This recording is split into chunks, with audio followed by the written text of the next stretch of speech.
Bajaj Finserv ഉപയോഗിച്ച് smart phones നമ്മൾ EMI purchase ചെയ്യാൻ ചെല്ലുമ്പോൾ ഏത് ഷോപ്പിലാണോ ചെല്ലുന്നത് അവിടുത്തെ എക്സിക്യൂട്ടീവ് നമ്മളോട് അതിൻ്റെ ഡൗൺ പേയ്മെൻറ്റ് EMI ഇങ്ങനെയുള്ള സാധനങ്ങളൊക്കെ കാൽക്കുലേറ്റ് ചെയ്ത് പറയും. അപ്പോഴാണ് നമ്മൾ അതിൻ്റെ ഡീറ്റെയിൽസ് എല്ലാം അറിയുന്നത്. എന്നാൽ നമുക്കിത് ക്രോസ് ചെക്ക് ചെയ്യാനായിട്ട് വേറെ ഒരു ഓപ്ഷനോ കാര്യങ്ങളോ ഒന്നുമില്ല. നിങ്ങൾ നമ്മുടെ ഈ ചാനലൊന്ന് സബ്സ്ക്രൈബ് ചെയ്ത് വെച്ചോ.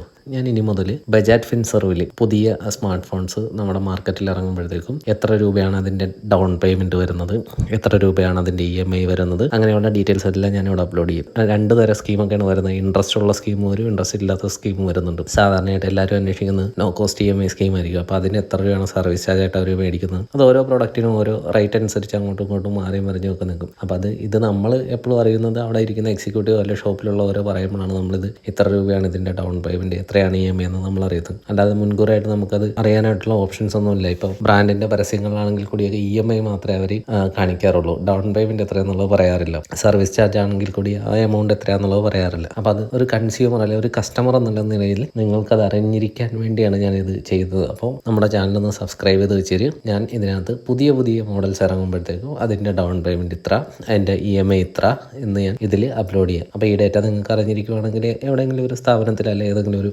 പ്ലാറ്റ്ഫോമിൽ നിന്ന് നമ്മൾ ഈ പ്രോഡക്റ്റ് വാങ്ങിക്കുമ്പോഴത്തേക്കും അതിന് ഇത്ര രൂപയാണ് ബജാജ് ഇഷ്യൂ ചെയ്തിരിക്കുന്ന സർവീസ് ചാർജ്, ഇത്രയാണ് അതിൻ്റെ EMI, അങ്ങനെയുള്ള കാര്യങ്ങളെല്ലാം നമുക്ക് അറിഞ്ഞിരിക്കുമല്ലോ. അപ്പോൾ നമ്മുടെ ചാനലൊന്ന് സബ്സ്ക്രൈബ് ചെയ്ത് വെച്ചേക്ക്. വീഡിയോസ് എല്ലാം പതുക്കെ പുറകെ വരുന്നതായിരിക്കും.